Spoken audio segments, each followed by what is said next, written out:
Hi, all. Thanks for being here for another fun edition of Deborah Kobylt Live. So, okay, everybody, are you looking for meaning at work? Or if you're an employer and you run the place, are you looking to, I don't know, give more meaning to the workplace? Think about that for a moment. On the phone with us right now, calling from stormy Arizona, and I don't mean the city either, I just mean it is raining over there in Arizona, is Danny Gutknecht. Did I say that right, Danny? Yeah, Danny Gutknecht. Did I say that right? Yeah, Gutknecht. Or Gutknecht. You got very close. See, I told you. I mean, I kept practicing, and I thought, all right, if I don't get it, you can correct me. Danny, thanks so much for joining us. You do lots of things, but the latest is you are author of a book called Meaning at Work and Its Hidden Language. You're also the co-founder of Pathways, which helps organizations through recruiting to help find meaning both at work and to help their employees find meaning where they work. Very, very interesting. The word meaning comes up quite a bit in what you do. And I said to you on the phone the other day that we're fortunate enough to even live in a country that allows us to have meaning anywhere. I just got back from, flying overseas literally last night. And I'm not sure a lot of people are thinking about the meaning of where they're working. They're just working. So we're fortunate enough that we can even do this, right? Oh, we're absolutely fortunate enough to do this. Yeah. I mean, we've been working for it for years, and it's been a little bit of a slow-moving train, but our society's advanced enough to where we can actually deal with this problem that we have today. Yeah, or just deal with the growth, which is, it's not just that I want to go to work anymore. I want to have a real, have value and meaning to it. So tell me a little bit about meaning at work and its hidden language. What is that about, the new book? Well, the book's about how meaning actually works individually and in an organization. And let me actually define what meaning is first. Meaning is how somebody interprets the world and how they show up in it. And so a lot of times we think of something as meaningful or meaningless, but those are just symptoms of actually what our meaning model is deep down inside.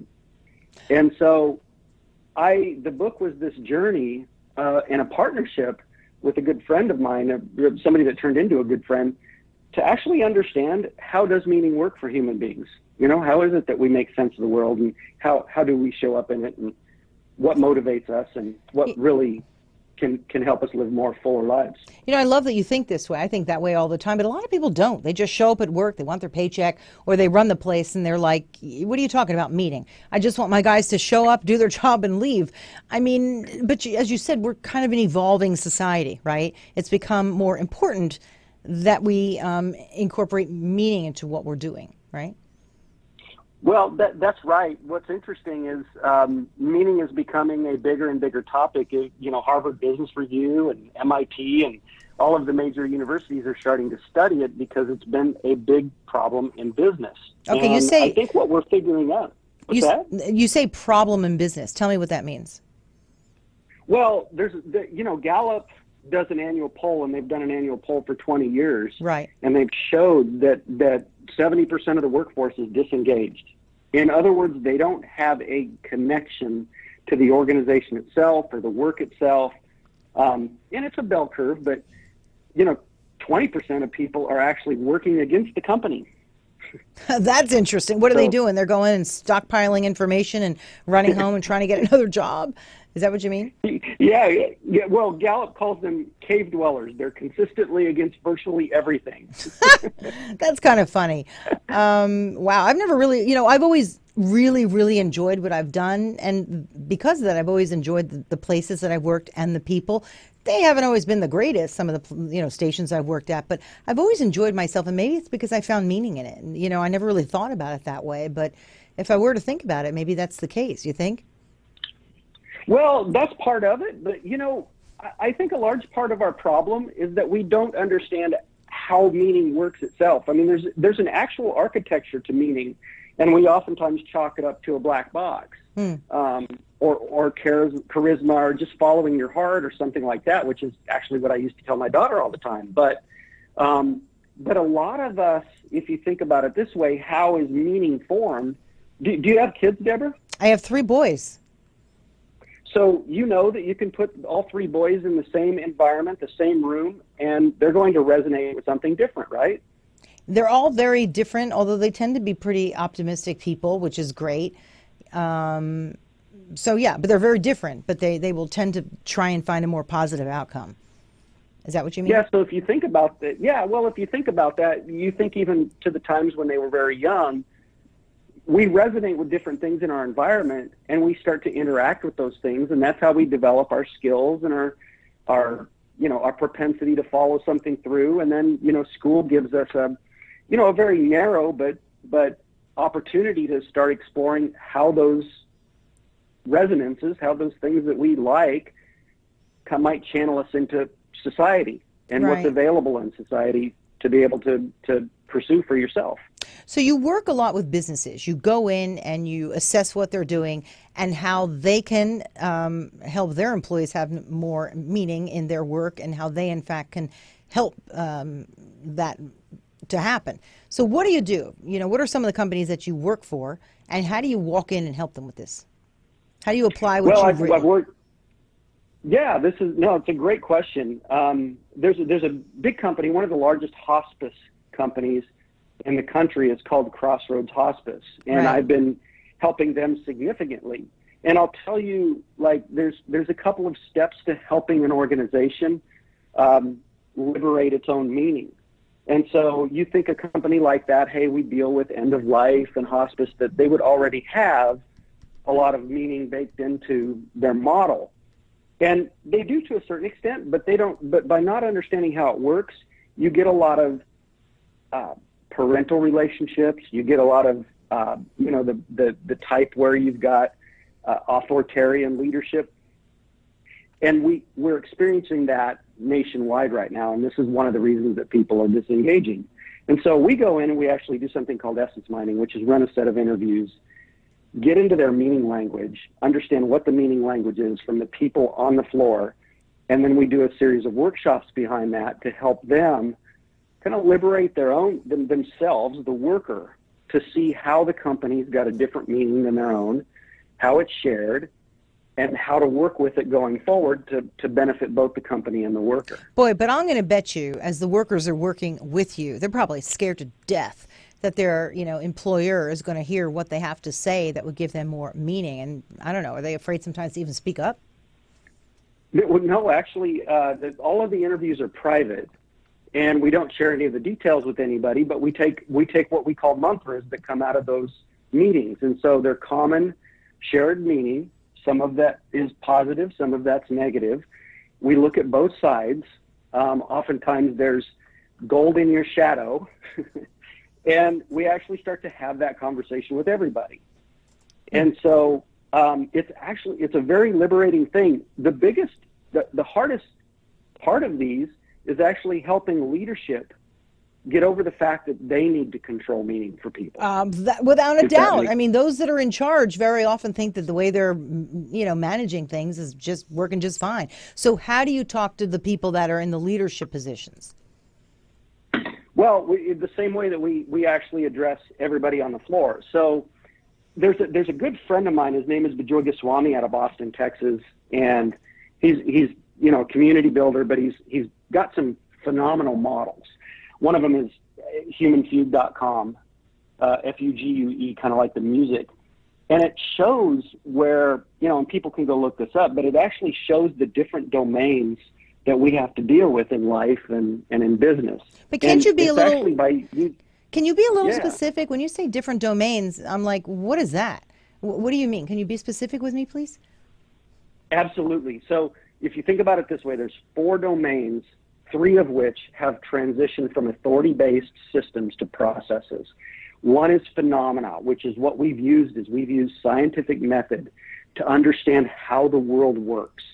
Galileo, he got imprisoned for it, and later Newton he helped liberate us from it, but we set up a process for that. Same thing happened with democracy, same thing happened with capitalism, to where we no longer went to whoever said so, ipse dixit is a word for because I said so, into actually domains of where everybody can participate and figure it out. And so democracy, or actually a process for rights is just how do we agree to live together and vote and, protest, debate, legislate, execute law. That's a process. And so we now, what we've uncovered is that there's a process for meaning in the organization. And so meaning actually operates differently. And it's one of the problems that people have is we think that, hey, I make a lot of money, therefore whatever I'm doing must be successful. And so I'll try to go use it in every other domain. Well, money doesn't always work in science. Look, I mean, essentially what you're saying is if I'm the boss, you come in and maybe you try and explain to them or show them how they need to sort of work in partnership with their employees to create something a little more cohesive so that the employee wants to come to work and make things better. And then by doing that, it makes it better for the boss, and then the boss is going to be a little more giving. Essentially, is that what you do? Yeah, that's part of it. I mean, it's interesting because most of the companies that we work with have actually tried alternative meaning systems. Hey, I'm a purpose-driven company, or I'm this or that, and they've actually exhausted all of that authoritarian meaning. So basically saying, hey, we're going to create a purpose for our employees. Well, guess what? That doesn't work. It only works for a little while. And so usually we work with people that have done that and said, okay, we're still not getting engagement. People are still feeling like they're not liberated to work. They're not connected to the work. They're leaving for $2 more to go across the street. And we go in there and we say, okay, let's understand the architecture. When you're a boss, you certainly have certain rights and responsibilities that you have to make the call on. However, when it comes to meaning, you don't. Meaning is 100% subjective. And it's a very hard concept for them to initially get, but once they get it, they're like, aha, I got it. And you can't give me a real specific example, like, hey, Joe runs, the auto parts business. And what we did is we went in there and we explained, and then, I just need something a little concrete. So for people who are hearing this, they go, hey, I need this guy. I need him to come into my business too. No, okay. So that's a great question. Very so one briefly. Of the things that we did at one of the things that we did at Crossroads is actually we mined the organization. We understood and we wrote a report on what the meaning language was. We went to the CEO. We explained that to him. He said, oh, that's a little bit different than what we were giving people. And by the way, we can't give it to people. So we ran a 2-day workshop with his entire leadership team and had them all participate in this whole process. And we showed how that meaning could be shared and used differently in leadership environments. And I mean, everybody walked out of there with a completely different perspective. In fact, most of the leaders walked out of there and said, wow, I'm responsible for a lot more than I thought I was. But what did you tell them? What did you tell them and teach them specifically that really, wow, for that aha moment? So it's a series of moments. And so what we did is we took them through each of the 4 domains. Right. Step by step, how they work. And we actually had them participate in little exercises to show, okay, this is the reality of it. And then we took them into the meaning domain. And then what we did is we actually gave them exercises and helped walk them through essence mining exercises. In other words, how do I have the conversation with my employees that shows the language of motive? Why don't you can you and I go through one very, very briefly? Give it about 1 minute. Yeah. Of you're the boss and I'm the employee. And what would you say to the boss and what would you say to me? What would I say to the boss and what would I say to you? Yeah, I would actually put you two together. Yeah. Yeah, I'd actually put you two together and I'd say, okay, one person is going to be the interviewer, the other person is going to be the interviewee, and we're going to start with a very simple exercise, which is past, present, future. You ask questions for the next 20 minutes, straight from where were you born, where did you grow up, what were you interested in when you started in school, and walk all the way through your career history up until today, and then find out what that person's looking for to achieve in the future. Bingo. Now, I see. And I imagine just by creating a little bit of history there, it gives some perspective. And then you go to present day, in which case, if I'm the employee, I might say, hey, how come I'm getting paid such a lousy salary? I mean, does that ever happen? In which case the employer goes, uh-oh. And then, does that happen where the employee really is just very frank and says, I'm not happy. I'm working too much. I'm not making a good living. Actually, the exact opposite happened. Oh. Most of the time, the employees sit around and they go, "Huh, I've made this about money, and this is not about money. I've got more responsibility in this equation than I thought I had." Oh, interesting. The employer starts to realize, oh, I can't give you your meaning. I mean, we had one lady in a different workshop that we did out in California look at her boss, and as they were going through this exercise, she's like, "I just couldn't lie. I'm sorry. I just took this job 2 weeks ago, but I wasn't attracted to your mission. I love doing the tasks that the job described, and that's what I was after. And sorry that I lied to you." And the CEO was like, "Oh, no problem. I mean, it's really cool that I understand the way this works now." Wow, very interesting. So very briefly before I let you go, millennials versus Gen Xers versus baby boomers. I mean, they all approach the workforce in a different way, do they not? Yeah, I mean, we're starting to see the Gen X and baby boomers want more meaning a little bit because they're nearing, later stages of the career, but the millennials are demanding it. And well, the Gen Xers, them, Gen Xers are pretty young. I mean, I think they're behind the millennials, if I'm not mistaken. And if I am, then we're going to cut this part out of the interview. Yeah, but, no. Gen X is the generation that's just before the millennials, and then Gen Z is just after the millennials. Oh my God, there's just too many letters. I can't even focus on that. Yeah, okay, so let's just say like people in their 20s and 30s versus people in their 40s and 50s and beyond. I mean, they definitely have different perspectives when they come to work, don't you think?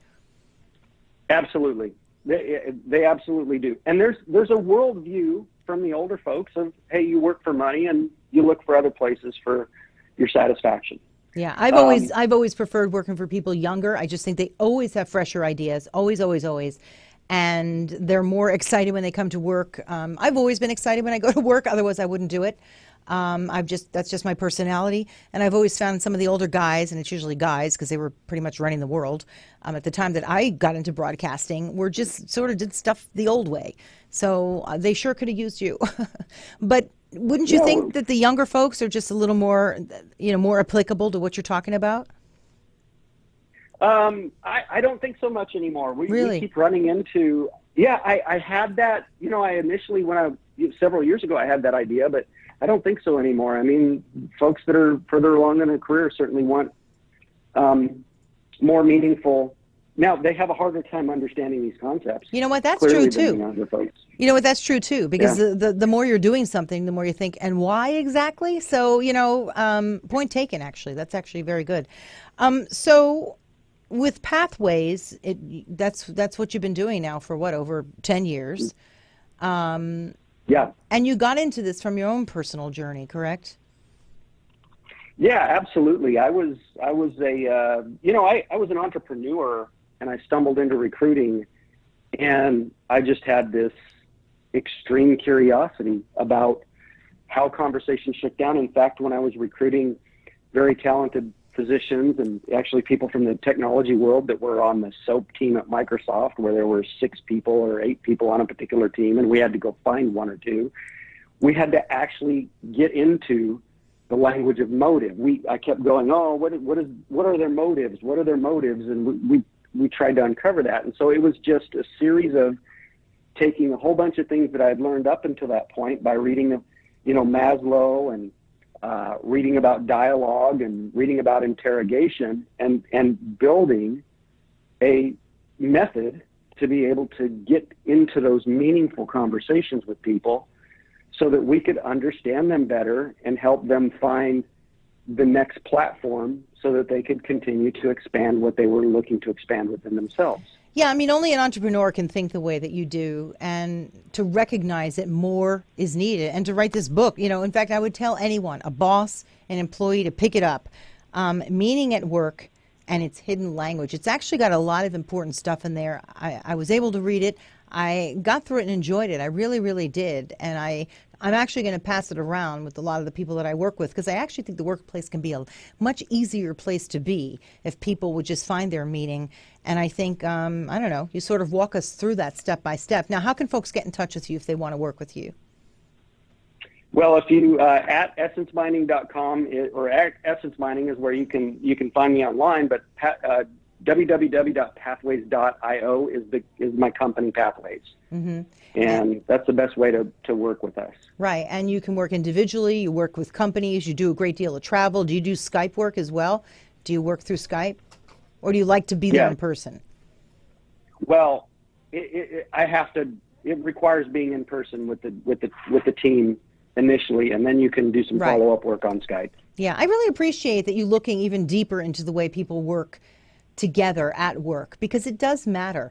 And I think you're making a lot of dents, and a lot of people at work are just a little bit happier because of what you're doing. So thank you very much for all that you do, Danny. I appreciate it. And please pick up his book, Meaning at Work and Its Hidden Language. And thank you so much today for joining us, Danny. It's been a pleasure. Hey, thanks for having me on the show, Deborah. Thank you so much. Bye-bye. Okay, bye-bye. Interesting, don't you think? Really, really interesting. I mean, we could use a little more of this, right? Anyway, everybody, thank you for tuning in today to Deborah Kobylt Live. But before we leave, my wonderful producer, Misty Salbert, she is at home watching this and probably clapping. But we've got to talk to you about what she's been doing the past couple of weeks. She just had her second baby boy, Chase Paul Salbert, born on the 20th of this month. Came in with a bang, I'll tell you that. 8 pounds, 15 ounces, 22 3/4 inches, playing with his older brother, hopefully. It's a lot. I know what it's like when you have your first 2 little kids at home and you're thinking, oh my goodness, but Misty is handling it just great, to the point where even like a day or two after giving birth, she's texting me, are you all good with the rundown? But that's Misty. So Misty, congratulations from all of us here. We love you, and we can't wait to see you soon. And everybody, thank you for being here. Deborah Kobylt Live. We'll see you again soon. Bye.